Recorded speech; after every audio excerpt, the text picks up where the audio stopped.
राम राम मंडळी, कशा आहात? हे आजचा माझा छोटासा मिनी ब्लॉग आहे. छोटासाच आहे पण छान आहे. तर प्लीज मला सबस्क्राईब करा आणि सपोर्ट करा. तुमची सपोर्टची मला खूप जास्त गरज आहे. तर चला, फ्रीज वगैरे साफसफाई वगैरे करायला घेतली. कारण असं मध्ये टाईम वगैरे भेटत नाही. कसं माझं छोटंसं बाळ आहे ना, तर त्याच्यामुळं मला टाईम वगैरे भेटत नाही. तर चला, आज टाईम भेटलं तर थोडीशी साफसफाई वगैरे करून घेतली. साफसफाई केली ना तर एकदम फ्रेश राहतं आणि भाजीपालाही फ्रेश राहतं. त्याच्यामुळं सगळी साफसफाई वगैरे करून घेते. आणि बॉटल वगैरे ना मी फ्रीजमध्ये ठेवते.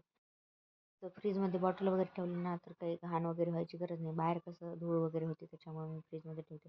किचन ओटाही राहिला होता आवरायचा. तर चला म्हणलं थोडंसं आवरून घ्या. कसं छोटं बाळ असल्यावर लगेच उठून जातं, त्याच्यामुळे मग सगळं काम तसंच पडून राहतं.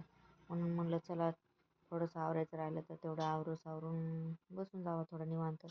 निवांत बसायचं म्हणल्यावर निवांत कुठं बसायला टाईम भेटते लहान बाळ असल्यावर. मग त्यालाही हॉस्पिटलमध्ये न्यायचं होतं. कसं त्याचं लसीकरण होतं. तर म्हणलं हॉस्पिटलमध्ये जाऊन मग कपडे वगैरे राहिले तर ते धुवून घ्यावं. तर मध्येच उठून गेला, मग रडत होता खूप. तर आज कसं थंड वातावरण होतं, त्याच्यामुळे त्याला आंघोळ वगैरे काही घातली नाही. तर अशाच टिश्यू पेपरने साफसफाई वगैरे केली. तर बघा कसं रडत आहे. लहान मुलं खूप परेशान करतात. तुमचेही मुलं करत असाल, पण हे खूपच जास्त करतात. आणि कपडे वगैरे घालू देत नाही. कसं लगेच रडायला लागतं. मग टिल्लू पिल्लू करू करून बळजबरीने घालावं लागतं. तर बघा, आता कपडे वगैरे घालत आहे. तर कसं हॉस्पिटल 12:30ला वगैरे बंद होणार होतं.